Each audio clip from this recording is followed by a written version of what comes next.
90வது சங்கீதம் அதனுடைய 17வது வசனத்தை வாசிக்க கேட்கலாம். சங்கீதம் 90:17. எங்கள் தேவனாகிய ஆண்டவரின் பிரியம் எங்கள் மேல் இருப்பதாக, எங்கள் கைகளின் கிரியையை எங்களிடத்தில் உறுதிப்படுத்தும்.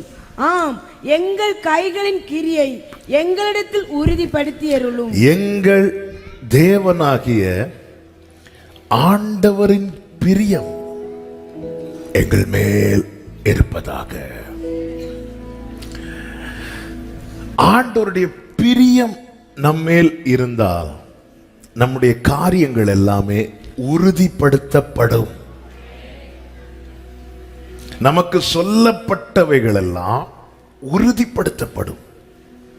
நமக்காய் நியமிக்கப்பட்டவைகள் எல்லாம் நம் கைகளில் வந்து சேரும். என்னாகமம் 14வது அதிகாரத்தில் ஒரு சம்பவம் கொடுக்கப்பட்டிருக்கிறதை பார்க்க முடியும். 8வது வசனத்தை வாசியுங்கள். கர்த்தர் நம்மேல் பிரியமாய் இருந்தால் அந்த தேசத்திலே நம்மை கொண்டு போய் பாலும் தேனும் ஓடுகிற அந்த தேசத்தை நமக்கு கொடுப்பார். கானானை வேவு பார்க்கும்படி மோசே சிலரை சேர்த்து அனுப்புகிறார். யோசுவாவும் காலேபும் அந்த கூட்டத்தில் உண்டு. ஆனால் போயிட்டு வந்தவர்களில் எல்லாருமே துர்ச்செய்தி 13வது அதிகாரம் 33 கடைசியில சொல்லப்பட்டிருக்கிறது.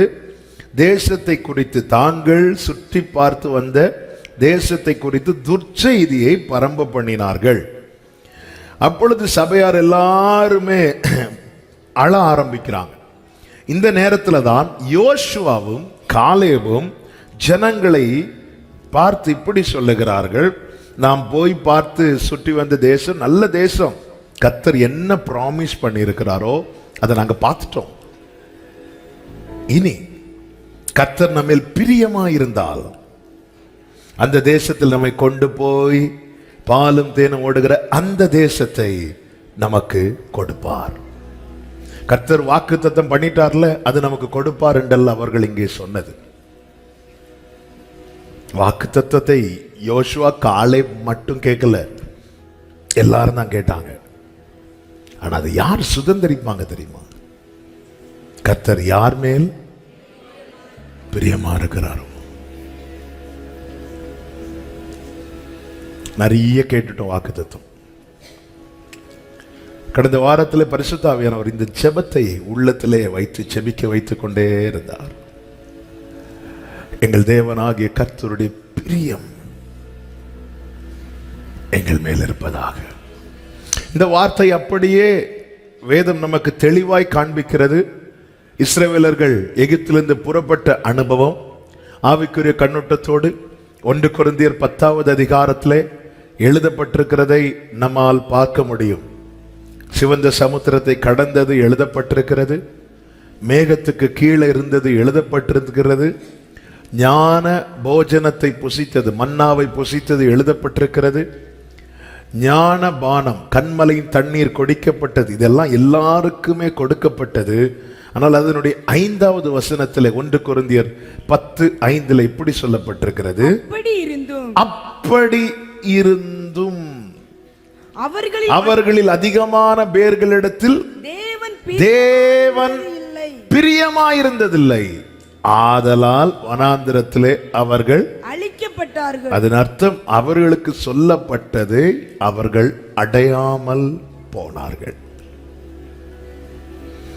சொல்லப்பட்டது எல்லாருக்குமாக தான் சொல்லப்பட்டது. ஆனால் சொல்லப்பட்டதை யார் அடைந்தார்கள்?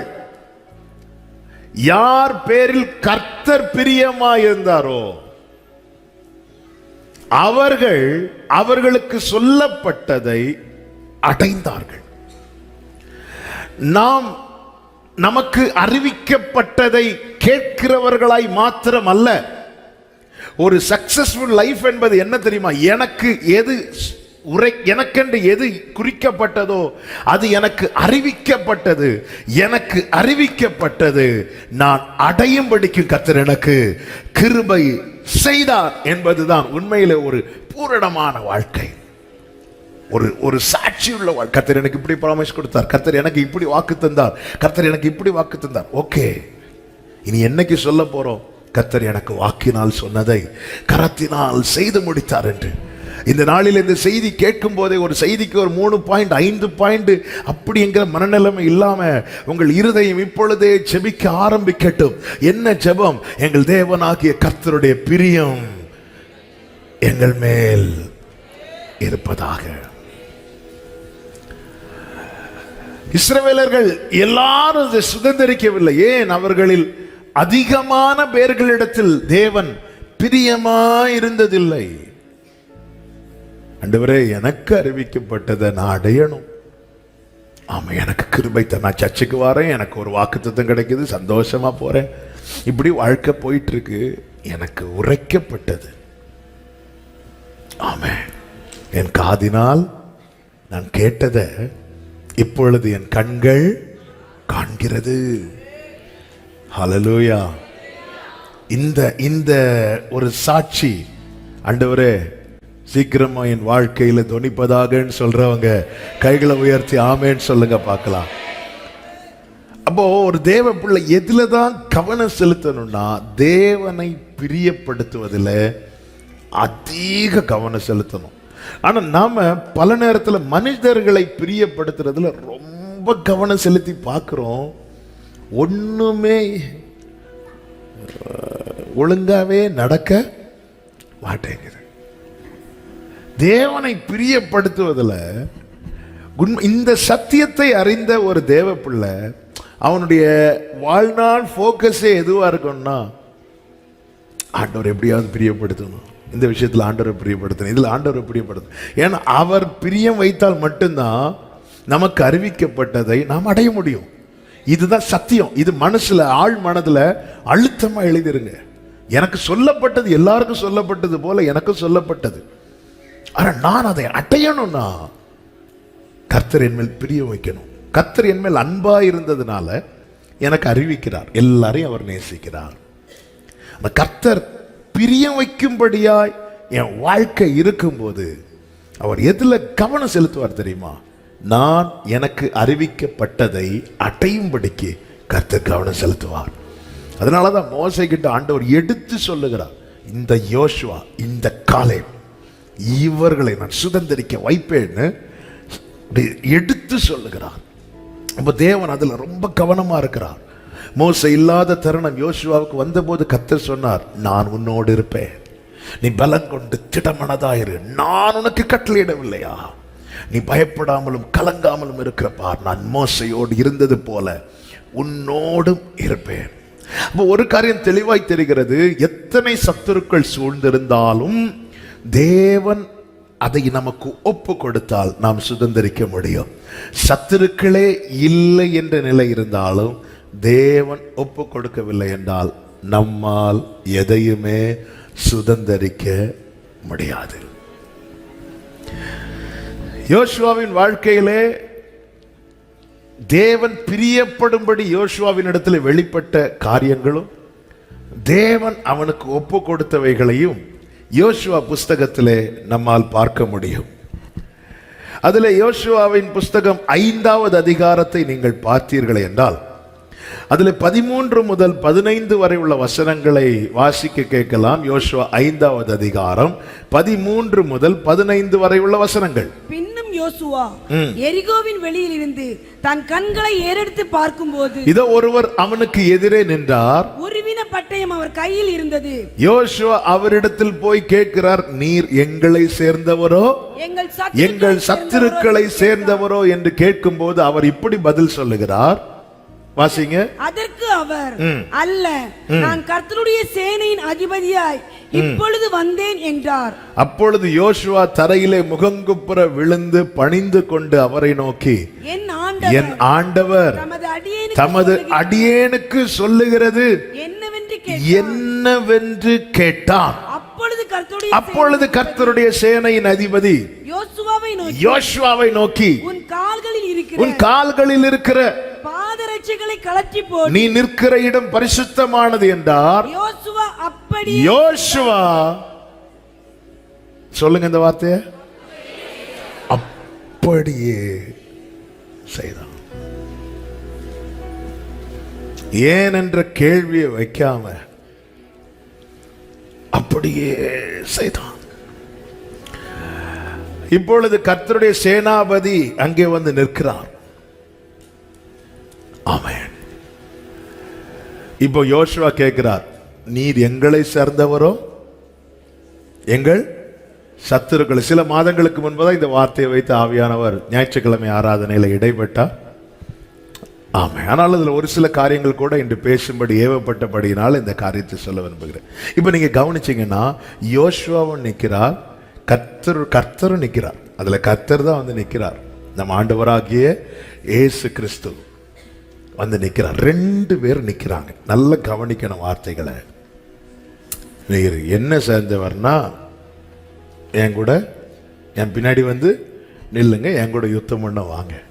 சத்ருவை சேர்ந்தவர்னா ரெடி ஆகிக்கோங்க, நானும் பட்டேன். யாருன்னே தெரியாம அவர்கிட்ட தனக்கு தோன்றபடி பேசுறான். நம்ம பல நேரத்தில் தேவன் யாருங்கிற அறிவு இல்லாததுனால வாய்க்கு வந்ததை ஜெபம்னு சொல்லி பேசிட்டு இருக்கிறோம். ஆமென். என்னெல்லாமோ பேசுறோம். பேசலாம். கர்த்தர் நல்லவன். ஆமென். நல்ல கவனமா கேளுங்க. நீர் என்னை சேர்ந்தவரோ என் சத்துருவை சேர்ந்தவரோ என்று சொல்லும்போது அவர் சொல்லுகிறார், அல்ல, நான் கர்த்தருடைய சேனையின் அதிபதியாய் இப்பொழுது வந்தேன் என்றார். அப்பொழுது யோசுவா தரையிலே முகங்குப்புற விழுந்து பணிந்து கொண்டான். நல்ல கவனிங்க. 2 பேர் நிற்கிறாங்க. யுத்தம் நடக்க போகுது. யோசுவா நிற்கிறார், பக்கத்தில் கர்த்தர் நிற்கிறார். அவர் கர்த்தர்னு தெரிஞ்சதுக்கு அப்புறம் யோசுவா நிக்கல. யோசுவா நிக்கல. அதான் நீங்க நிக்கிறீங்களா ஆண்டவரே? இந்த காரியத்தை செய்யறதற்கு நீங்க நிக்கிறீங்களா ஆண்டவரே? நான் விழுந்துடுறேன், நீங்க பார்த்துக்குவீங்க, நீங்க பார்த்துக்குவீங்க. இனி நான் இதுல நின்று ஒண்ணு செய்ய போறதில்லை. நீங்க வந்துட்டீங்களா ஆண்டவரே? நான் சொல்றது எத்தனை பேருக்கு விளங்குதுன்னு தெரியல. இந்த காரியத்துல நான் இவ்வளவு நாள் நின்று பார்த்தாச்சு. இவ்வளவு நாள் எனக்கு தெரியல, நீங்க யாருன்னு தெரியல. ஆனா எனக்கு ஒண்ணு தெரியணும், நீங்க என் சைடு ஆண்டவரே. யோசுவாவே, நீ என்ன உன் சைடுல இழுக்க பார்க்காத. என்ன உன் சைடுல நீ இழுத்தா நீயும் வலை போட வேண்டி வரும். என்ன உன் சைடுல இழுத்தா நீ தான் படகை ஓட்ட வேண்டி வரும். நான் உன் படகு பின்னாடி படுத்து தூங்கிட்டு தான் இருப்பேன். நீ என்ன உன் சைடுல இழுக்க பார்க்காத, நீ என் சைடுல வந்து பாரு. ஹல்லேலூயா! நீ என் சைடுல வா. விழுந்துட்டான், விழுந்துட்டான். அடியானுக்கு நீர் சொல்வது என்ன? நல்லா புரிஞ்சுக்கோங்க. எப்போ நம்ம கம்ப்ளீட்டா சரண்டர் ஆகிறோமோ அப்போதான் நம்ம செய்ய வேண்டியவைகள் நமக்கு சொல்லப்படும்.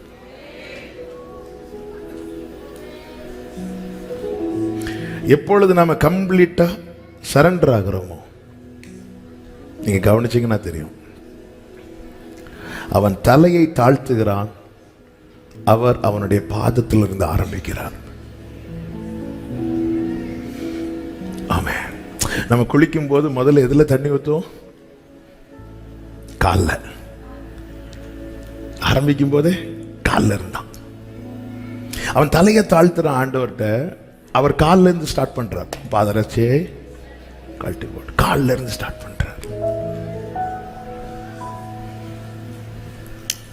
நான் என்ன கம்ப்ளீட்டா சரண்டர் ஆகும்போது எனக்கு செய்யப்பட வேண்டியவைகள் மாத்திரமல்ல, நான் செய்ய வேண்டியவைகளும் எனக்கு வெளிப்படுத்தப்படும். ஆண்டவர், இந்த காரியத்துல நான் தான் நிக்கணும்னு நினைச்சேன், நீங்க வந்துட்டீங்கல்ல, நான் சரண்டர் ஆயிட்டேன். சீஷர்கள் எழுந்து படவை செலுத்தி கொண்டிருக்கும் போது இயேசு படுத்து தூங்கிட்டு இருந்தார். இயேசு எழுந்ததும் சீஷர்கள் உட்கார்ந்துட்டாங்க. காற்றும் கடலும் அப்படியே அமைந்தது. எரிகோவை சுதந்திரிக்கிறதற்கு ஆண்டவர் எதுல பிரியப்படுறார் தெரியுமா? நான் ஒரு இடத்துல நின்று சில காரியங்களை செஞ்சிட்டு இருக்கிறேன் தெரியுமா? அந்த இடத்துல அவரை நிக்க வைக்க நான் இடம் கொடுக்கணும் தெரியுமா? அந்த இடத்தை கர்த்தர் விரும்புறார். நீங்க பார்த்துக்கோங்க. என்னிடம் உள்ளதையே உம்மிடம் ஒப்படைத்தே அந்நாள் வரையிலுமே அதை காத்திட வல்லவரே. என்னிடம் உம்மிடம் ஒப்படைத்தே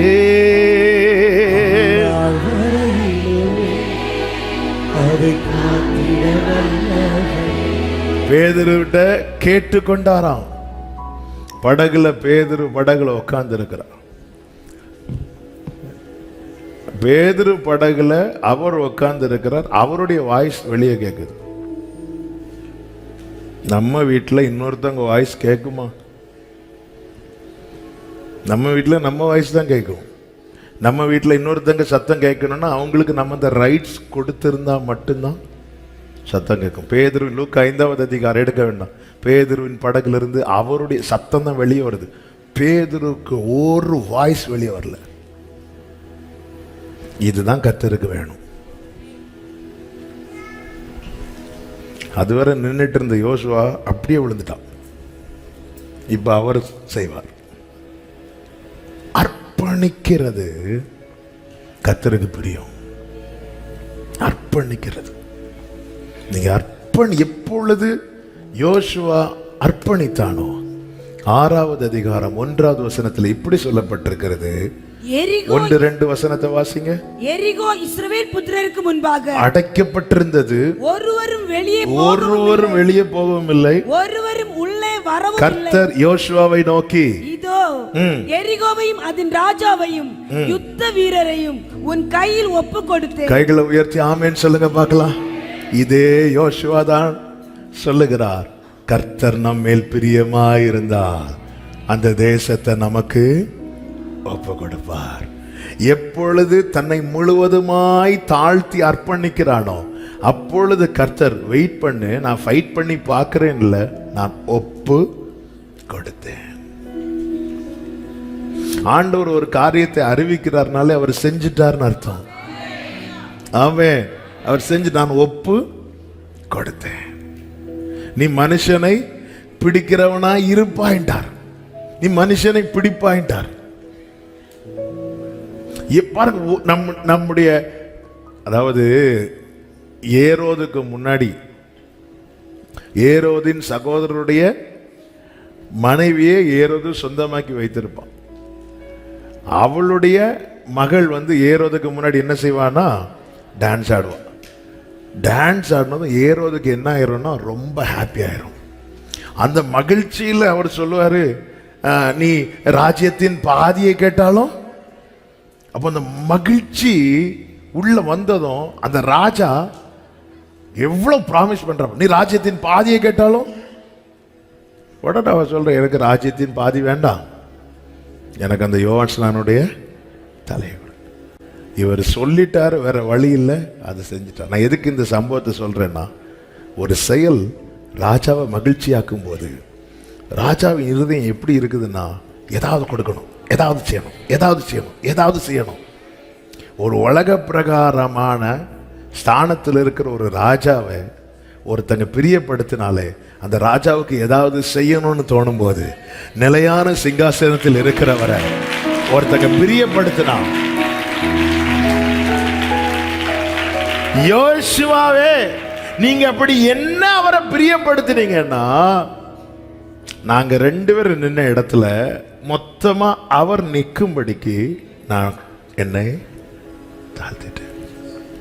மொத்தமா, அதாவது நான் அவரும் சேர்ந்து ஸ்டியரிங் பிடிக்கிறதுக்கு பதிலா நீங்க பிடிச்சுக்கோங்க, நான் உட்காந்துக்கிறேன். ஆமென். நம்ம எல்லாம் ஆண்டவருக்கு கெஸ்ட் ரோல் கொடுக்கிறோம். நம்ம லைஃப்ல கெஸ்ட் ரோல் கொடுக்கிறோம். வாங்க உட்காருங்க. ஆமென். ஒரு வெல்கம் சாங் பாடி அவரை உட்கார வச்சு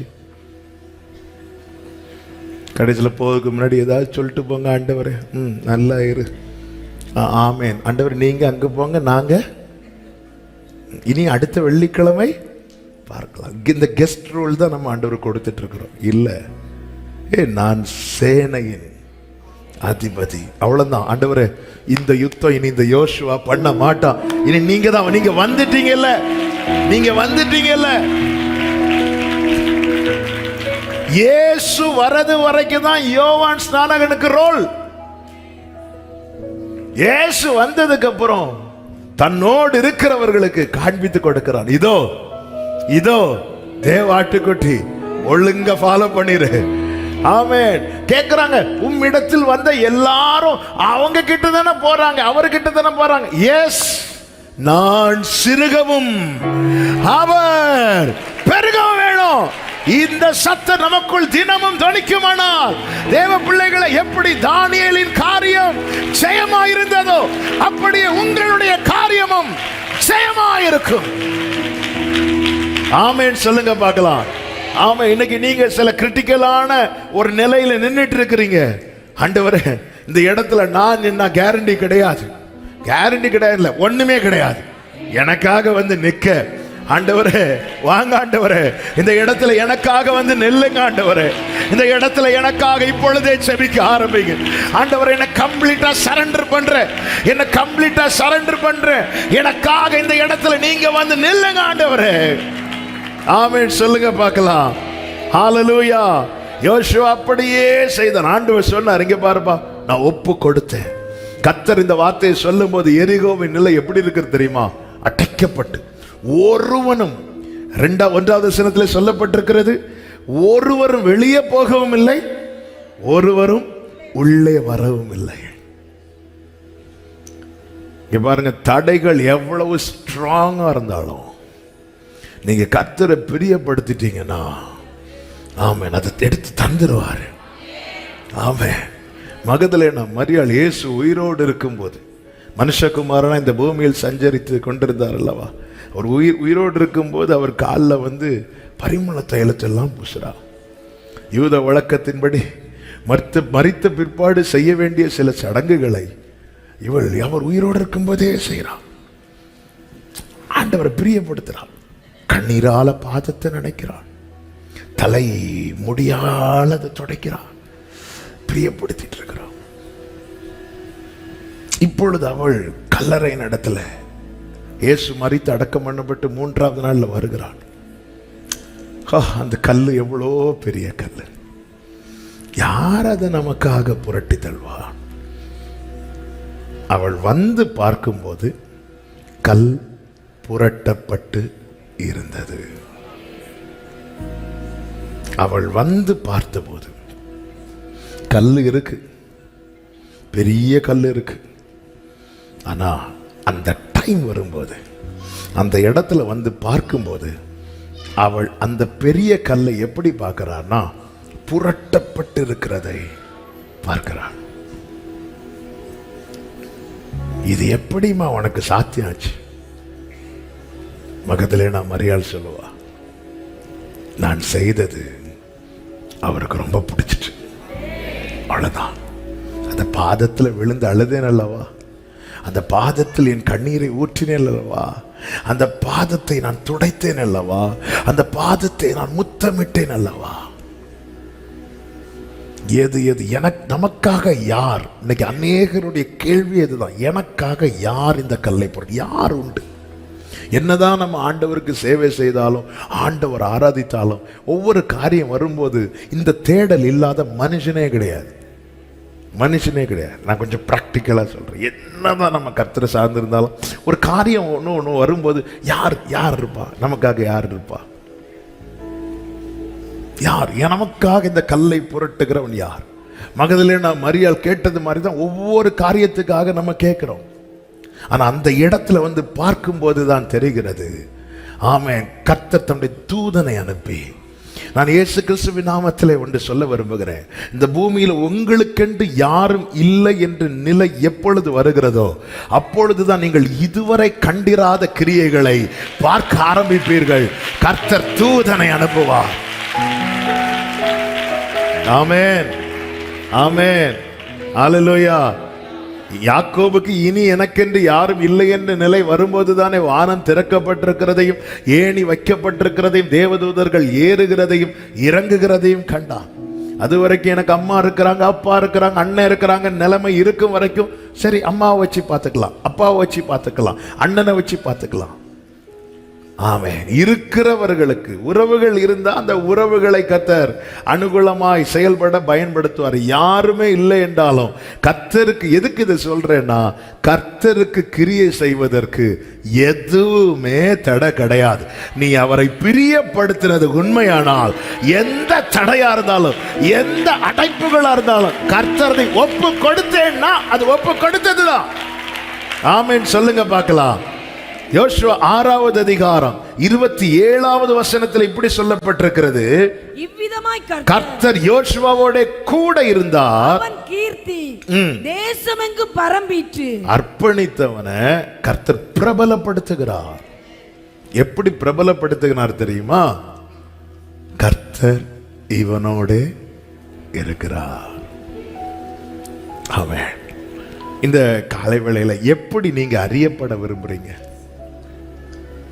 ஆண்டவரே, இவங்களோட படிக்கிற பிள்ளைங்களுக்கு நம்ம பெற்றோருடைய ஆசை, என் பிள்ளை இந்த ஸ்கூல்லையே ஃபர்ஸ்ட் மார்க் எடுக்கணும், இந்த டிஸ்ட்ரிக்ட்லேயே ஃபர்ஸ்ட் மார்க் எடுக்கணும். எல்லாருடைய ஆசை இதுதான்.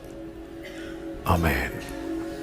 ஓகே, கர்த்தர் சொல்லியிருக்கிறார், உன் பெயரை பெருமைப்படுத்துவேன். எப்படி நீங்க அறியப்பட விரும்புறீங்க? இப்படி ஒரு ஆப்ஷன் வச்சா நீங்க என்ன கேட்பீங்க? இப்ப சொல்லாதீங்க, இப்ப சொல்றது அவ்வளவும் பொய்யாதான் இருக்கும். ஏன்னா கூட்டத்தில் சரியா நான் இந்த வார்த்தையை வைக்கும்போது, ஆண்டவரே நீங்க என் கூட இருக்கிறீங்கிறத மற்றவங்க அறியணும். ஆண்டவரே, ஏற்கனவே ஒரு செய்தியை இதை குறித்து சொல்லும்போது ஆண்டவர் சொல்ல வைத்தார். ஆதியாகமம் 26வது அதிகாரத்தில் நீங்க பார்த்தீங்கன்னா, அபிமெலேக்கு ஈசாக்கின் இடத்துல வந்து சொல்லுகிற வார்த்தை 16வது வசனத்துல, அபிமெலேக்கு ஈசாக்கை நோக்கி, நீ எங்களை நீ விட்டு போ. போய் நீ எப்படி சொல்லியிருக்கிறான்? நீ போ. ஆனா கர்த்தர் ஈசாக்கோடு இருக்கிறார் என்பதை அறிந்ததும் அபிமெலேக்கு ஈசாக்கின் இடத்துல வந்து சொல்லுகிற வார்த்தை 28வது வசனம், அதற்கு அவர்கள் நிச்சயமாய் கர்த்தர் உம்மோட கூட இருக்கிறார். நீ நீ நீ இப்படி பேசிட்டு இருக்கிறவன் ஈசாக்கிட்ட வந்து எப்படி சொல்லிருக்கணும்? கர்த்தர் உன்னோடு இருக்கிறான்னு சொல்லியிருக்கணும். ஆனா கர்த்தர் இருக்கிறாருன்னு தெரிஞ்சதும் இல்லாத மரியாதை எல்லாம்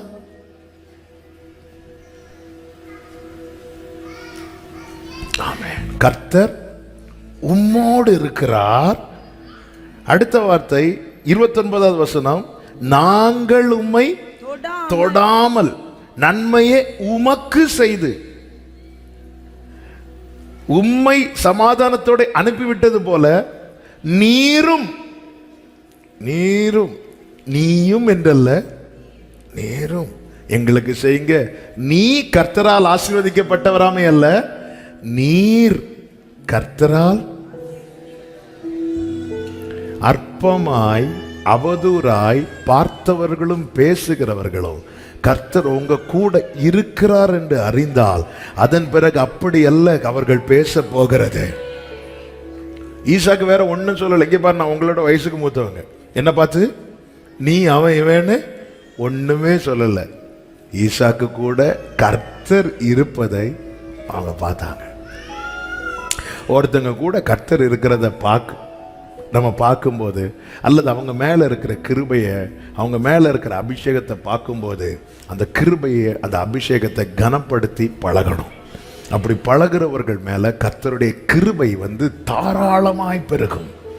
ஆமென், ஆமென் சொல்லுங்க பார்க்கலாம். ஆமென். நீ இப்படி பேசிட்டு இருந்தவங்க வந்து நீர், உனக்குன்னு பேசினவங்க உமக்கு. ஆமென்.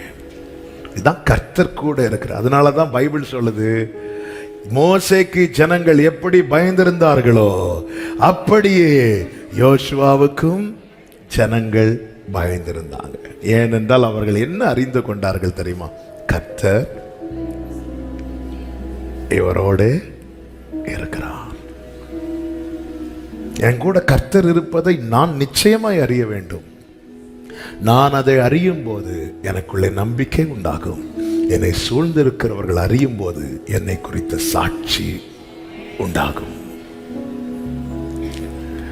அடுத்ததாக பாருங்கள், யோசுவா செய்த இரண்டாவது காரியம். முதலாவது அர்ப்பணித்தான், இரண்டாவது அவன் செய்த காரியம் என்னவென்று நீங்க பார்த்தீங்கன்னா, யோசுவாவின் புஸ்தகம் 7வது அதிகாரத்தில் இஸ்ரவேலர்கள் ஆயி பட்டணத்துக்கு விரோதமாக யுத்தம் பண்ண போகும்போது தோத்துருவாங்க. ஏன் தோத்தாங்கன்னு சொல்லி தேவ சமூகத்தில் யோசுவா விழுந்து அழுறார். அழும்போது கர்த்தர் வெளிப்படுத்துகிறார். அங்க நடந்த சம்பவம் என்ன தெரியுமா? ஆகான் என்பவன் சாபத்தீடானதை தேவன் எதை எது வேண்டாம் அருவருத்து சுட்டரின்னு சொன்னாரோ அதுல சிலவற்றை எடுத்து வைத்து கொண்டான். இது நிமித்தம் அந்த ஒருவனுடைய செயலின் நிமித்தமாய் ஒரு முழு கூட்டமே பாதிக்கப்படுகிறது. இப்பொழுது கர்த்தர் யோசுவாவோடு பேசுகிறார். பேசும்போது அதனுடைய 12-13 வசனங்களிலே இப்படி சொல்லுகிறார், வாசிக்கிறார். தங்கள் சத்துருக்களுக்கு முதுகை காட்டினார்கள், அவர்கள் சாபத்தீடானார்கள். நீங்கள் சாபத்தீடானதை உங்கள் நடுவிலிருந்து நிக்கிரகம் பண்ணாவிட்டால் இனி உங்களோடு இருக்க மாட்டேன். நல்ல கவனமா கேளுங்க. கர்த்தர் யோசுவாவோட இருந்தார் என்று 6 கடைசியில முடியுது. 7வது அதிகாரத்தில் சொல்றார், இனி நான் இருக்க மாட்டேன் அப்படிங்கிறார். நான் இருக்கணுமா இது இருக்கணுமான்னு கேட்கிறார். எப்பவுமே ஆண்டவர் இதுவும் இருக்கட்டும் நீங்களும் இருக்க மாட்டார். அப்படி இருக்க மாட்டார். தேவன் அருவருக்கிறது நீ யோசுவாவா இருந்தாலும் சரி, மோசையா இருந்தாலும் சரி, யாரா இருந்தாலும் சரி, தேவன் அருவருக்கிற காரியம் நமக்குள்ள இருந்தால் கர்த்தர் இருக்க மாட்டார். கர்த்தர் இருக்க மாட்டார். எவ்வளவு வேணாலும் ஜெபம் பண்ணலாம். நீங்க 24 மணி நேரம் சர்ச்சிலேயே இருக்கலாம். ஆலயத்துக்கு நீ எவ்வளவு வேணாலும் நீங்க காசு கொடுக்கிறவர்களா இருக்கலாம், பணிவிடை செய்கிறவர்களா இருக்கலாம், ஊழியம் செய்கிறவர்களா இருக்கலாம், யாரா இருக்கலாம்.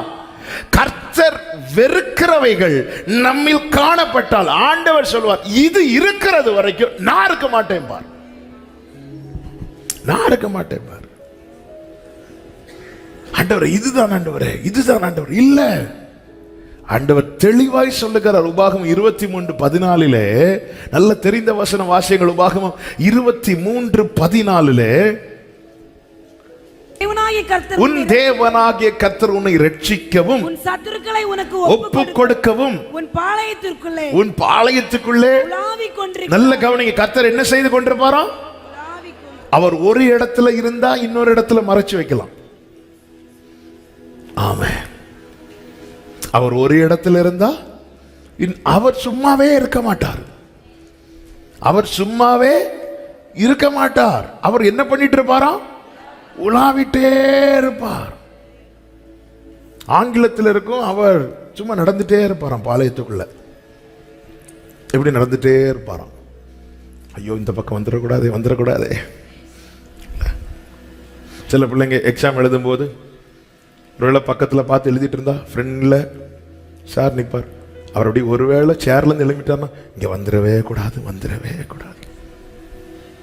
ஆனால் ஆண்டவர் அப்படி ஒரு இடத்துல அவரெல்லாம் நம்ம பிடிச்சி உட்கார வைக்க பார்க்குறோம்.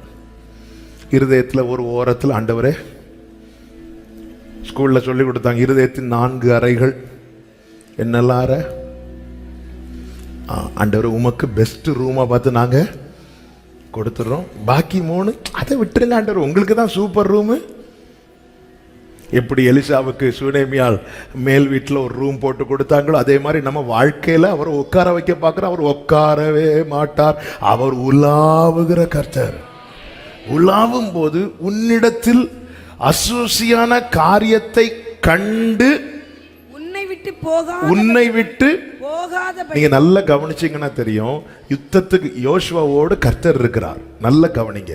கர்த்தர் இப்ப யுத்தத்துக்கு போகும்போது யோசுவாவே எனக்கு பிடிக்காத ஒண்ணு இருக்குன்னு சொன்னாரா? இல்ல. அவர் பார்த்தாலே போயிடுவாராம். அதுக்கு அவர் பேச கூட அவர் நிக்க மாட்டார். இவ்வளவு யோசுவா தன்னை தாழ்த்தி அர்ப்பணித்து கொடுக்கிறான். உள்ள ஒருத்தன் வேண்டாத வேலை ஒண்ணு செய்யறான். அதை அந்த வார்த்தை அசுசியான காரியத்தை கண்டு கூப்பிட்டு ஏன்பா இப்படி பண்ண அப்படிலாம் கேட்க மாட்டாராம். ஏன்னா அவர் உலாவுகிற இடம் அவருக்கு ஏற்றார் போல இருக்கணும், இல்லைன்னு அவர் போயிடுவார். ஆண்டவர் சொன்னார் இது இருக்கிறது வரைக்கும். ஆண்டவர் வந்து ஃபோர்ஸ் பண்ணல, நான் இருக்கணும்னு விரும்புறியா, அப்போ இது இருக்கக்கூடாது, இந்த அசுத்தம் இருக்கக்கூடாது, இந்த அருவருப்பு இருக்கக்கூடாது, நான் இருக்கணும்னு நீ விரும்புறியா, ஆண்டவர் நீங்களும் இருக்கணும், இந்த பாவத்தையும் நான் விட மாட்டேன், நீங்களும் இருக்கணும், இல்ல நீ போ, இனி யுத்தம் பண்ண போ. இன்னைக்கு அநேகர் பல ஜெபம், எவ்வளவோ ஜெபம் பண்ணி பார்த்தாச்சு, உபவாசம் இருந்து பார்த்தாச்சு, எவ்வளோ உபவாச ஜெபத்தும் அட்டன் பண்ணி பார்த்தாச்சு, ஆனால் வாழ்க்கையில் இன்னும் அடி மேல் அடி, தோல்வி மேலே தோல்வி. ஆண்டவர் சொல்றார் நான் இருக்கணும்லப்பா. ஓப்னி பினேகாஸ் உடன்படிக்கை பெட்டியை சுமந்து கொண்டு போகிறார்கள். பெலிஸ்தியர்கள் உடன்படிக்கை பெட்டி வருது நடந்தும் பயப்பட ஆரம்பிச்சிட்டாங்க. சரி, இருந்தாலும் தங்களை திடப்படுத்தி கொண்டு யுத்தம் பண்ண போகிறார்கள். ஈஸியா பிடிக்கிறாங்க. ஏன்?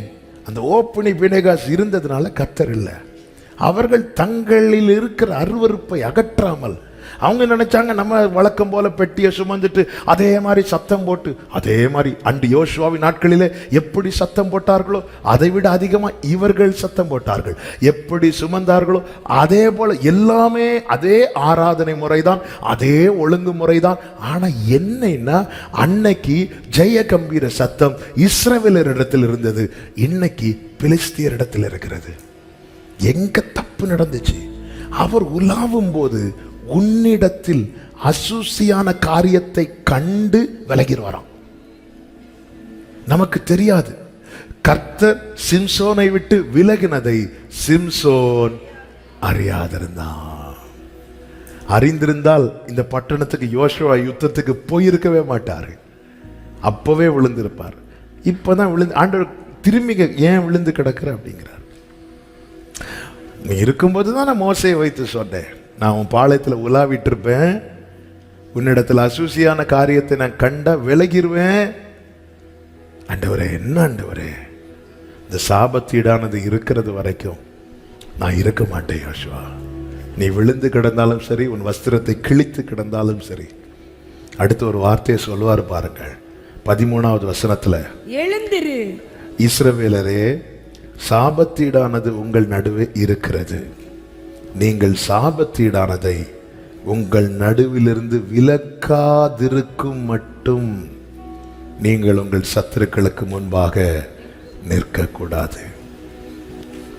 இந்த பகல் வேளையில சமீபத்திலும் தூரத்திலும் இருந்து கேட்கிற அன்பு சகோதரா சகோதரி, தேவன் பார்த்து வெறுக்கிற காரியத்தை விலக்காதிருக்கும் மட்டும்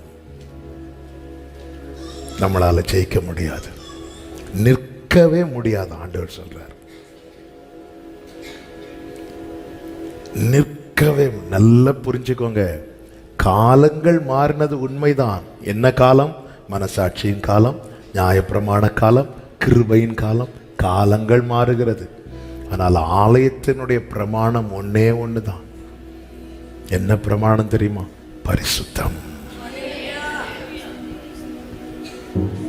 ஆண்டவர் தெளிவா சொல்றாரு, இதை விலக்காதிருக்க மட்டும்.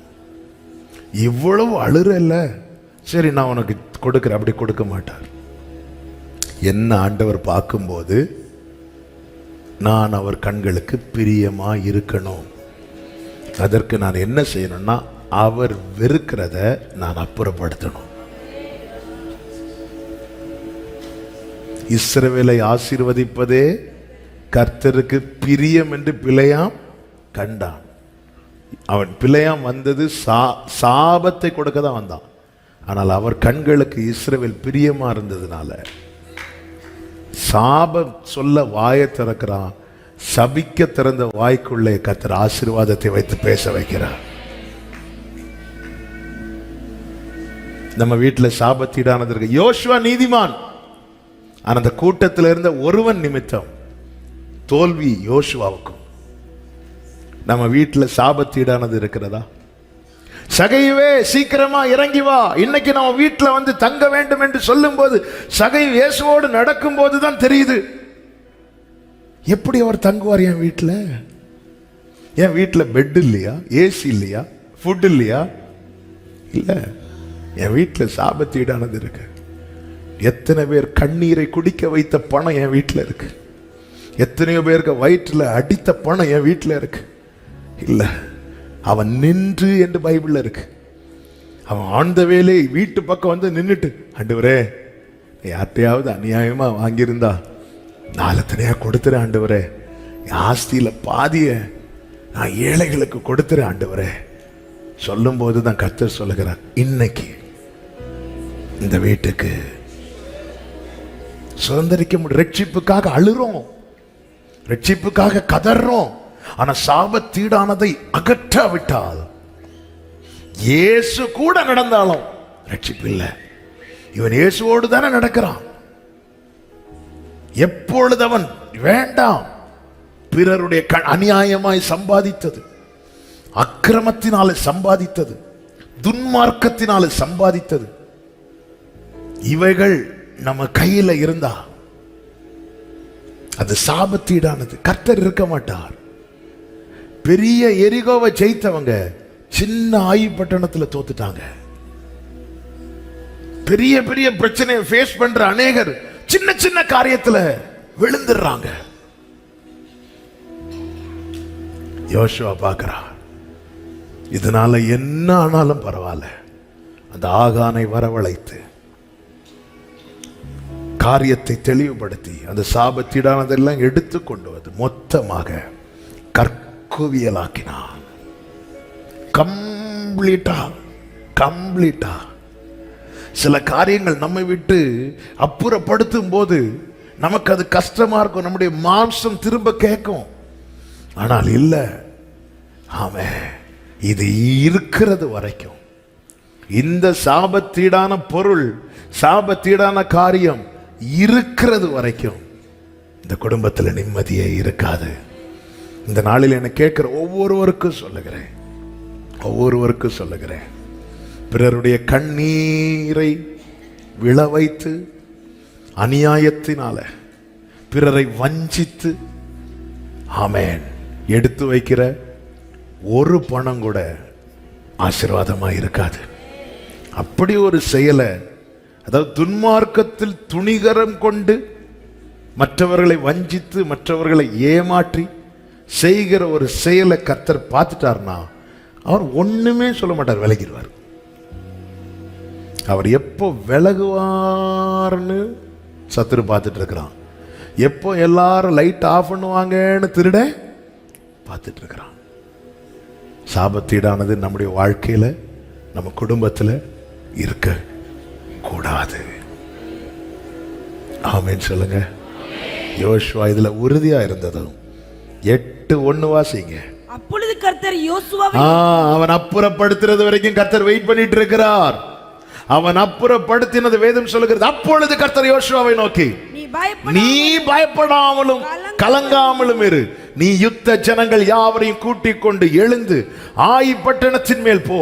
இதோ ஆயின் ராஜாவையும் அவன் ஜனத்தையும் அவன் பட்டணத்தையும் அவன் நாட்டையும் உன் கையிலே ஒப்பு கொடுத்தேன். ஹல்லேலூயா. இயேசுவின் நாமத்தில் இந்த நற்செய்தி உங்களுக்கு சொல்லுகிறேன். இன்று இந்த சத்தத்தை கேட்கும் போது எவை சாபத்தீடானவைகளை காணப்படுகிறதோ, தேவனுக்கு பிரியமில்லாதவைகளை உங்கள் வாழ்க்கையில காணப்படுகிறதோ, அதை நீங்கள் அப்புறப்படுத்தி பாருங்கள். இன்றே கர்த்தர் உங்களுக்கானதை உங்களுக்கு ஒப்பு கொடுக்க போதுமானவராயிருக்கிறார். இல்லாண்டவர் இதெல்லாம் அப்புறப்படுத்த முடியாத ஆண்டவரே. ஆண்டவர் சொல்லுவார், இது இருக்கும் மட்டும் நான் உங்ககிட்ட இருக்க மாட்டேன். நான் உங்ககிட்ட இல்லைன்னா உன்னால சத்துருக்கு முன்னாடி, சத்துருவை ஜெயிக்க முடியாதுன்னு கூட கிடையாது, சத்துருவுக்கு முன்னாடி நிற்க கூட முடியாது. அல்லேலூயா, அல்லேலூயா. எத்தனை பேர் துணிகரமா எத்தனை பேருடைய காரியங்களை, பணத்தை வஞ்சித்து வைத்து அவங்களும் கர்த்தர் மகிமைப்படுவாராக என்று சொல்லிக் கொண்டுதான் இருக்கிறார்கள். ஆமென். ஆனால் அவர்கள் அறியவில்லை. கர்த்தர் சொல்றார், அவர் பார்த்துட்டு விலகிடுவார். நான் போறேன், நான் இனி வரமாட்டேன், அப்படி கிடையாது. அவர் விலகிடுவார். ஒரு யுத்தம் வர்றது வரைக்கும் எல்லாம் நல்லா தான் இருக்கும், எல்லாம் நல்லதா இருக்கும். ஒரு யுத்தம் வரும்போது தான் தெரியும். ஆமென். இந்த நாளில் என்னை கேட்கிற ஒவ்வொருவருக்கும் சொல்லுகிறேன், சமீபத்தில் தூரத்திலிருந்து கேட்கிறவர்களுக்கு அன்பா சொல்றேன், பிறருடைய பணம் உங்க கையில இருக்குமானா, ஆமென். ஏதோ ஒரு காரியத்துக்கு நம்ம வாங்கியிருப்போம், திரும்ப அந்த பணத்தை சில பாருங்க அவங்க தான் கேட்கல, இல்ல அப்படி அவங்க தான் கேட்கல, இல்ல கேட்டா பார்ப்போம், அப்படி இல்லை, அது பிறருடைய பணம். நம்முடைய ஃபர்ஸ்ட் அசைன்மெண்ட் ஏதாவது இருக்கணும் தெரியுமா, அதை எப்படியாவது கொடுத்து தீர்த்திடணும், கொடுத்து தீர்த்திடணும். இதை கர்த்தர் கவனிக்கிறார், கர்த்தர் பார்க்கிறார். தாவீது என்னதான் இருதயத்துக்கு ஏற்றவனா இருந்தாலும் உரியாக்கு செய்ததை கர்த்தரால பொறுக்கவே முடியல. உரியா யாரு? அவன் கர்த்தரை நோக்கி கூப்பிடுவானா என்ன ஒன்றும் தெரியாது, அவனுக்கு அட்ரஸே கிடையாது. அட்ரஸ் இல்லாதவனுக்கு தீங்கு செய்யறது தாவீதா இருந்தாலும் விடமாட்டார். அவர்தான் நீதி உள்ள தேவன், அவர்தான் சர்வ வல்லமை உள்ள தேவன். அவரை ஆராதிக்கிறவர்கள் நாம மறந்து விடக்கூடாது. ஆண்டவர் யோசுவாட்ட ஒரே லைன்ல சொல்லிட்டாரு, சாபத்தீடானது இருக்கிறது வரைக்கும் நான் கூட இருக்க மாட்டேன் யோசுவாவே. ஆண்டவர் நான் அவ்வளவு அதிகாலையில எழும்பி ஆயத்தமாகிறவன், ஆயத்தமாயிக்கோ. ஆண்டவரை நான் அப்படி ஜெபிக்கிறோம், ஜெபிச்சுக்கோ. நான் பைபிள் எல்லாம் படிச்சுக்கோ, நீ என்ன வேணாலும் செஞ்சுக்கோ. எனக்கு பிடிக்காத ஒண்ணு இருக்கு, இந்த இடத்துல நான் இருக்க முடியாது.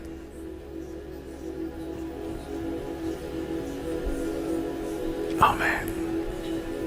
ஆண்டவர் நான் சர்ச்சுக்கெல்லாம் கரெக்டா போய்க்கோ.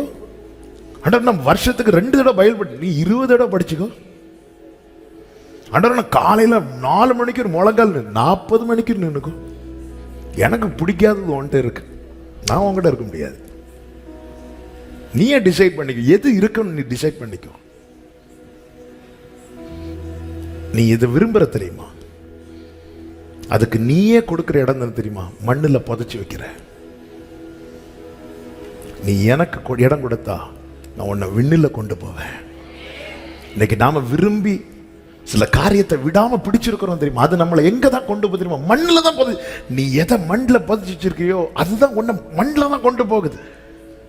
அவனால ஏதாவது ஒரு நைட்டாவது, அவன் பிளாங்கெட் எல்லாம் எடுத்து வைக்கிறான், ஆகான் ஒரு நைட்டாவது அதை போர்த்து அவனால தூங்க முடியுதா? இல்லை. நம்ம நினைச்சிட்டு இருக்கிறோம், நம்ம இல்லைன்னு இது இப்படி இருந்தா அப்படி இருந்தா இப்படி இருந்தா, இல்லை இதை வச்சு அப்படி வாழ்ந்துடலாம் இப்படி வாழ்ந்துடலாம். ஒன்றும் கிடையாதுங்க, ஒண்ணுமே கிடையாது. ஒரு ரிப்போர்ட் மாறினாலே, ஒரு சிம்பிளா ஒரு செக்கப் கொடுத்துருப்போம், ஒரு ரிப்போர்ட் மாறினாலே டோட்டலா. ஆமென். அதனாலதான் பைபிள் சொல்லுகிறது, துன்மார்க்கருடைய செல்வ பெருக்கை பார்க்கிலும் நீதிமானுடைய தேவன் எனக்கு என்ன தந்தாரோ அது போதும்.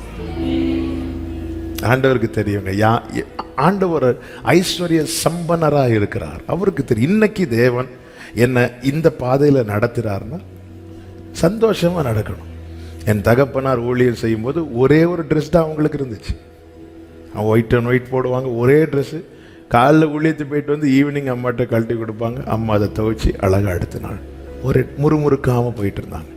அடுத்து நாங்கள் ஊழியத்துக்கு வந்தோன்னா எங்களுக்கும் ஒரே ட்ரெஸ் இல்லை. எங்களுக்கு ஆண்டவர் கிருபையினால நிறைய கொடுத்துட்டாரு.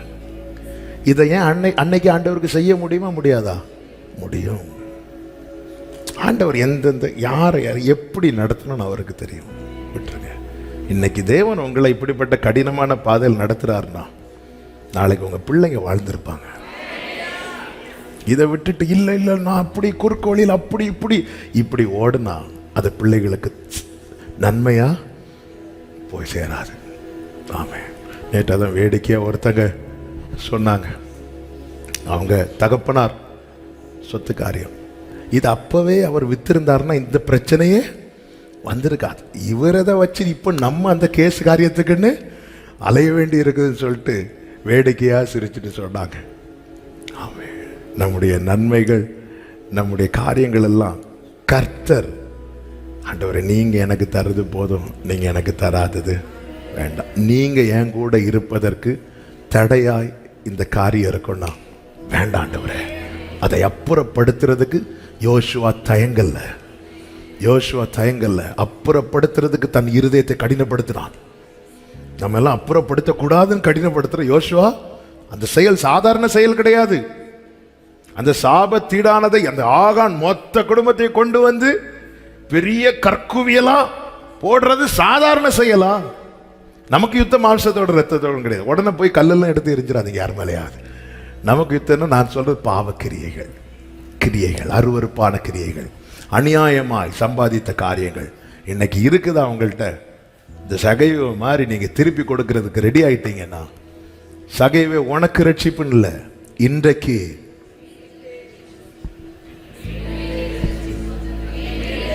அப்ப இந்த ஒரு சகையோ குடும்பத்துக்கு தானே இவ்வளவு சம்பாதிக்கிறான். எதுக்கு யாருக்கு சேர்த்து வைக்கிறான்? தலைமுறைக்கு தானே. ஆனா சகைவு ஒன்னால உன் குடும்பமே இருள இருக்கு சகைவு. ஆனா உனக்கு கொடுக்கப்பட்ட கிருபை என்ன தெரியுமா? அவர் உன்னை அண்ணாந்து பார்த்தார். இந்த சத்தத்தை ஏன் இன்னைக்கு கர்த்தர் கேட்க வைக்கிறார் தெரியுமா? அவர் உன்னை அண்ணாந்து பார்க்கிறார், உற்று பார்க்கிறார். உனக்கு கொடுக்கப்பட்ட இந்த நாளிலாகிலும் ஆமென். ஆண்டவரே, நீங்க என் கூட இருக்கிறதற்கு நான் எதையும் இழக்க ரெடி என்கிறவனுக்கு தான் கர்த்தர் ஒப்பு கொடுப்பார். ஆமென் சொல்லுங்க பார்க்கலாம்.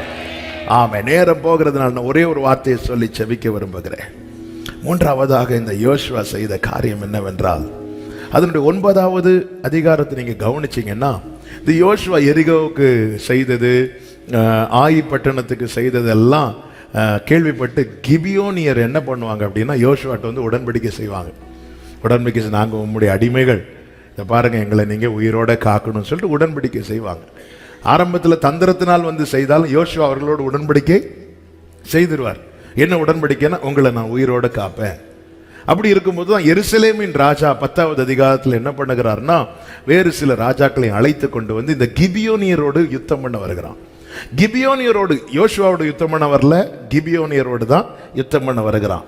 கிபியோனை சங்கரிக்கும்படி அவங்க எல்லாம் வரும்போது இதை கேள்விப்பட்டதும் கிபியோனின் மனுஷர் என்ன பண்றாங்கன்னா, யோசுவா கிட்ட வராங்க. 10:6 சொல்லப்பட்டிருக்கிறது, உமது அடியாரை கைவிடாமல் சீக்கிரமா எங்களிடத்தில் வந்து எங்களை ரட்சித்து எங்களுக்கு துணை செய்யும் என்று கேட்டதும் 7வது வசனத்தில், உடனே யோசுவாவும் அவனோட கூட சகல யுத்த மனுஷரும் அவர்கள் கில்காலிலிருந்து புறப்பட போகிறார்கள். கர்த்தர் யோசுவாவை நோக்கி சொல்லுகிறார், நீ பயப்படாதே, உன் கைகளில் அவர்களை ஒப்பு கொடுத்தேன். இந்த யோசுவா கர்த்தருக்கு பிரியமானதை செய்கிறான், அர்ப்பணிக்கிறான், அகற்ற வேண்டியவைகளை அகற்றுகிறான். அடுத்து என்ன செய்கிறான் தெரியுமா? உடன்படிக்கையை கனப்படுத்துகிறான். உடன்படிக்கையை கனப்படுத்துகிறான். சொல்லிட்டேன், உயிரோடு காப்பேன்னு சொல்லிட்டேன், சரி உன் பிரச்சனை நீ பார்த்துக்க, அப்படி இல்லை, உடன்படிக்கையை கனப்படுத்துகிறான். கர்த்தர் நம்மோடு கூட கிருபையினாலே உடன்படிக்கை செய்திருக்கிறார்.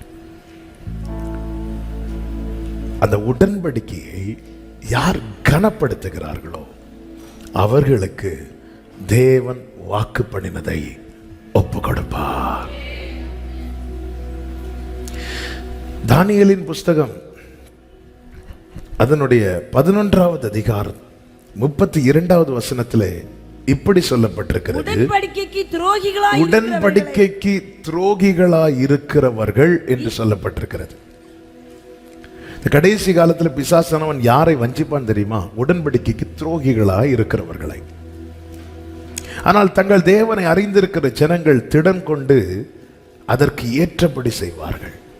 பிரியமான கர்த்தருடைய பிள்ளைகளே, யோசுவா பார்த்தீங்களா, மனிதனோடு செய்த உடன்படிக்கையே எவ்வளவு கவனமாய் பார்த்து செய்கிறான்னா, இப்போ கர்த்தரோடு செய்த உடன்படிக்கைக்கு எவ்வளவு உண்மை உள்ளவனா இருப்பான். நம்மை தேவன் அடிமைத்தன வீடாகி எகிப்திலிருந்து புறப்பட பண்ணி இருக்கிறார். இஸ்ரவேலர்கள் அநேகர் தங்கள் இருதயங்களில் எகிப்துக்கு திரும்பினார்கள் என்று அப்போஸ்தலர் 7:39 சொல்லப்பட்டிருக்கிறது. ஆனால் இந்த யோசுவாவோ உத்தமமாய் பின்பற்றினான். அதன் அர்த்தம் என்ன? அவன் எகிப்தை நினைக்கவே இல்லை. உடன்படிக்கையை கனப்படுத்தினவன். கர்த்தர் சொல்லுகிறார், நான் ஒப்பு கொடுத்தேன் அப்படின்னு சொல்லுகிறார். இப்படி கர்த்தர் வேதம் சொல்லுகிறது. ஆமென். அதே 10வது அதிகாரத்துல 12வது வசனத்துல, கர்த்தர் எமோரியரை இஸ்ரவேல் புத்திரருக்கு முன்பாக ஒப்பு கொடுக்கிற அந்நாளிலே 14வது வசனத்துல இப்படி சொல்லப்பட்டிருக்கிறது, கர்த்தர் இஸ்ரவேலுக்காக யுத்தம் யுத்தம் பண்ணினார். பண்ணினார். 11வது அதிகாரம் அதனுடைய 23 கடைசியில் இப்படி சொல்லப்பட்டிருக்கிறது, யுத்தம் ஓய்ந்ததினால் தேசம் அமைதலாயிற்று. யுத்தம் நடந்துட்டு தான் இருக்கு, கர்த்தர் ஜெயத்தை கொடுத்துட்டு இருக்கிறார். ஒரு நாள் வந்தது, யுத்தம் ஓய்ந்தது. அடுத்த அதிகாரங்கள்ல இருந்து நீங்க பாத்தீங்கன்னா யோசுவா சுதந்திரத்தை ஒவ்வொருவருக்கும் பங்கிட்டு கொடுக்கிறான். ஜெயித்தார்ல, நிறைய சுதந்திரித்தார்ல. ஒரு நாள் வருங்க, இன்னைக்கு வாழ்க்கையில எழும்புகிற அத்தனை யுத்தங்களும் ஓயும்படியாய் அதை நீங்க பார்க்க போறீங்க. அதை நீங்க நாம் அதனாலதான் சொல்றேன், கர்த்தர் இப்படி ஒரு மேன்மையை வைத்திருக்கிறார். சுதந்திர வீதங்களை ஒவ்வொரு கோத்திரத்துக்கும் ஒவ்வொரு கூட்டத்தாருக்கும் பங்கிட்டு கொடுக்கிறார். யோசுவாவின் முதிர் வயது பார்த்தீங்கன்னா யுத்தம் பண்ணுகிற நிலைமை அல்ல, சுதந்திரத்தை ஒவ்வொருத்தருக்கும் பங்கிட்டு கொடுக்கும்படியாய்தான் இருந்தது. 13:1 சொல்லப்பட்டிருக்கிறது, யோசுவா வயது சென்று முதிர்ந்தவனான போது கர்த்தர் அவனை நோக்கி, நீ வயது சென்றவனும் முதிர்ந்தவனும் ஆனாய், சுதந்திரித்து கொள்ள வேண்டிய தேசம் இன்னும் மகா விஸ்தாரமா இருக்கிறது. ஆமென். கர்த்தர் வைத்திருக்கிற நன்மை கடைசியில் யோசுவா சொல்ல, நானும் என் வீட்டாருமோ வென்றால் கர்த்தரே.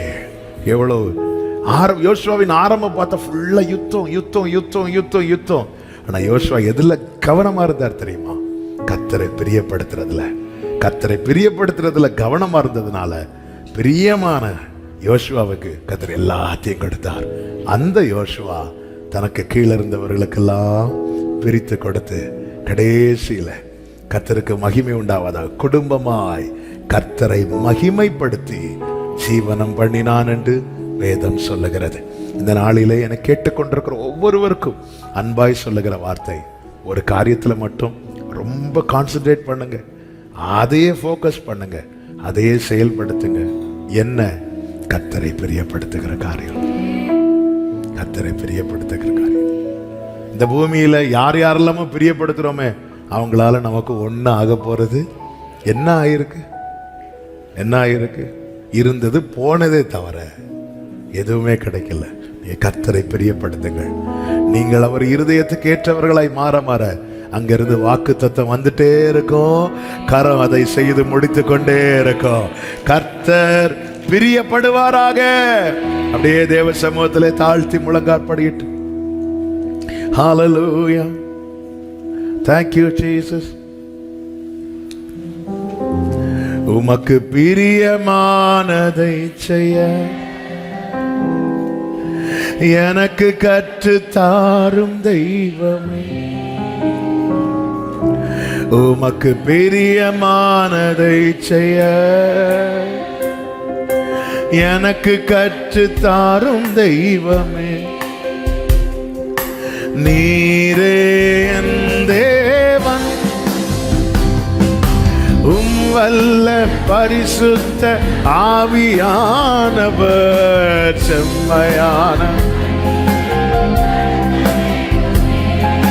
செம்மையான வழியிலே நீரே என் தேவன், நீரே என் வல்ல பரிசுத்த ஆவியானவர் செம்மை ரபலதடர மமசேகரா. கரங்களை உயர்த்தி, மேக ஸ்தம்பமே தேற்றும் தெய்வமே. ஆமென். மேக ஸ்தம்பமே தேற்றும் தெய்வமே. ஆமென். உம்மை நோக்கி என் கைகளை உயர்த்தி உயர்த்தி மகிழ்கின்றேன் ஐயா.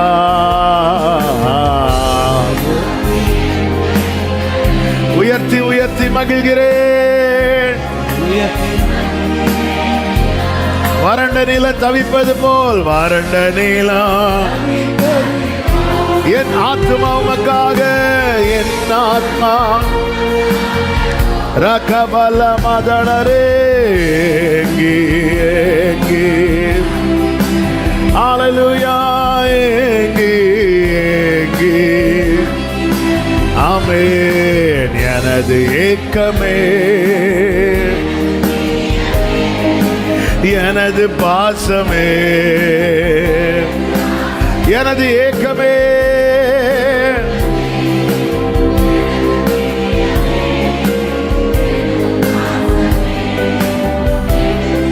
பிரியமானவர்களே, ஒரு 2 நிமிஷம் அப்படியே கண்களை மூடி வலது கரத்தை உயர்த்தி இடது கரத்தை இருதயத்தில் வைத்து, ஆண்டவரே எது எது உங்களுக்கு பிடிக்கல அது என்ன விட்டு அகற்ற எனக்கு கிருபை தாங்க.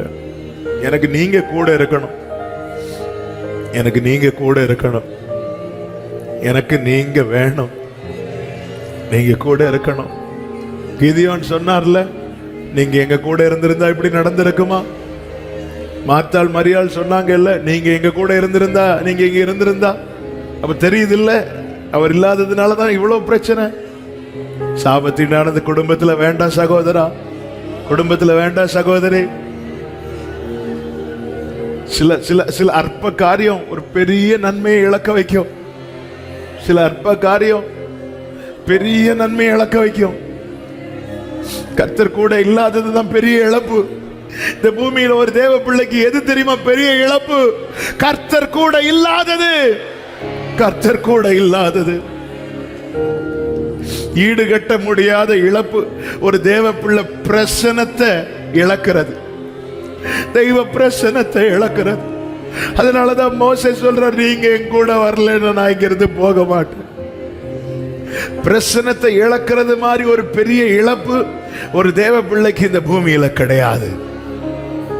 அதனால அதை இழக்க கூடாது என்பதற்காக நீ எதையும் அப்புறப்படுத்த துணியணும், துணியணும். கிதியோன் வீட்டில் இருந்த பாகாலின் விக்கிரகத்தை கிதியோன் தகர்த்த போது கர்த்தருடைய ஆவியானவர் அவன் மேல பலமாய் இறங்கினது போல இன்னைக்கு நீ சாபத்தினானதை அப்புறப்படுத்தி பாரு, அப்புறப்படுத்தி பாரு. உங்கூட கர்த்தர் இருப்பதை நீ மாத்திரமல்ல, மற்றவர்களும். உன் சத்துருக்கள் உனக்கு இச்சகம் பேசி அடங்குவார்கள். உன் சத்துருக்கள் உன்னோட சமாதானமாகும்படி கர்த்தர் கிருபை செய்வார். ஆண்டவர் எனக்கு அந்த கிருபை வேணும்னு கேட்கிறவங்க மாத்திரம் 2 கரங்களை வானத்துக்கு நேராக உயர்த்தி, எங்கள் தேவனாகிய கர்த்தருடைய பிரியம் எங்கள் மேல் இருப்பதா. இந்த ஒரு ஜெபத்தை மனசார அவர் சமூகத்திலிருந்து பண்ணுங்க பார்க்கலாம்.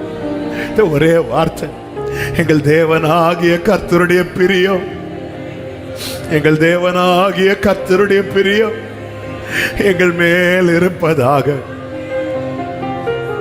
எங்கள் தேவனாகிய கர்த்தருடைய பிரியம் எங்கள் மேல் இருப்பதாக. எங்கள் தேவனாகிய கர்த்தருடைய பிரியம் எங்கள் மேல் இருப்பதாக. உமக்கு பிரியமானது செய்ய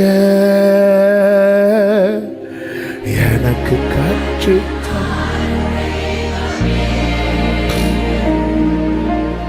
உமக்கு பிரியமானதை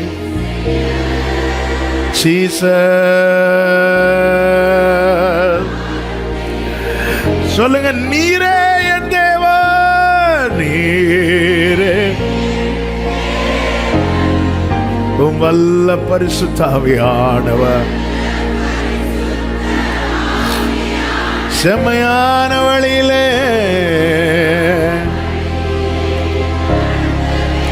நடத்துங்கப்பா, நடத்துங்கப்பா, நடத்துங்க. நல்ல தகப்பனே, எதை எதை வாக்குத்தத்தமாய் நம்முடைய பிள்ளைகளுக்கு அறிவிக்கப்பட்டதோ அதை அடையும்படிக்கு எங்கள் தேவனாகிய கர்த்தாவே உம்முடைய பிரியம் எங்கள் மேல் இருப்பதாக. யோசுவாவை போல அர்ப்பணிக்கவும், அகற்ற வேண்டியதை அகற்றவும், உடன்படிக்கையை கனப்படுத்தவும் கர்த்தர் எங்களுக்கு கிருபை செய்தரலாம். ஒவ்வொருவரையும் சமாதானத்தோடு அனுப்பும், சாட்சியாய் கொண்டு வாரும். மகிமை, கனம், துதி, ஸ்தோத்திரம் எல்லாம் ஒருவருக்கு ஏறெடுக்கிறோம் இரட்சகர் இயேசு கிறிஸ்துவின் நாமத்தில் பிதாவே, ஆமென். சேர்ந்து சத்தமாய் சொல்லுவோம், என் ஆத்துமாவே கர்த்தரை ஸ்தோத்திரி, முழு உள்ளமே அவருடைய பரிசுத்த நாமத்தை ஸ்தோத்திரி. என் ஆத்துமாவே கர்த்தரை ஸ்தோத்திரி, கர்த்தர் செய்த சகல உபகாரங்களை மறவாதே.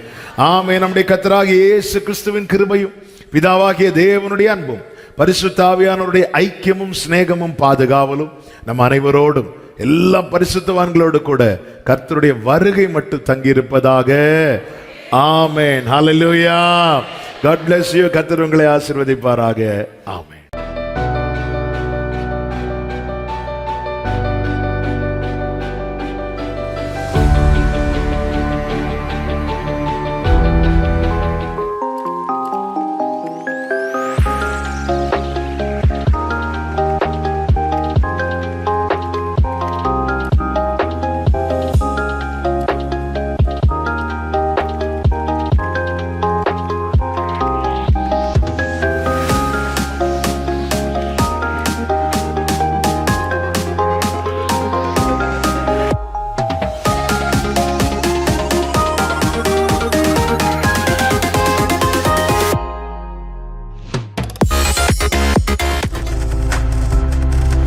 நீங்கள் பார்த்துக் கொண்டிருப்பது உங்கள் ஜாய் டிவி. உங்கள் துக்கம் சந்தோஷமாய் மாறும்.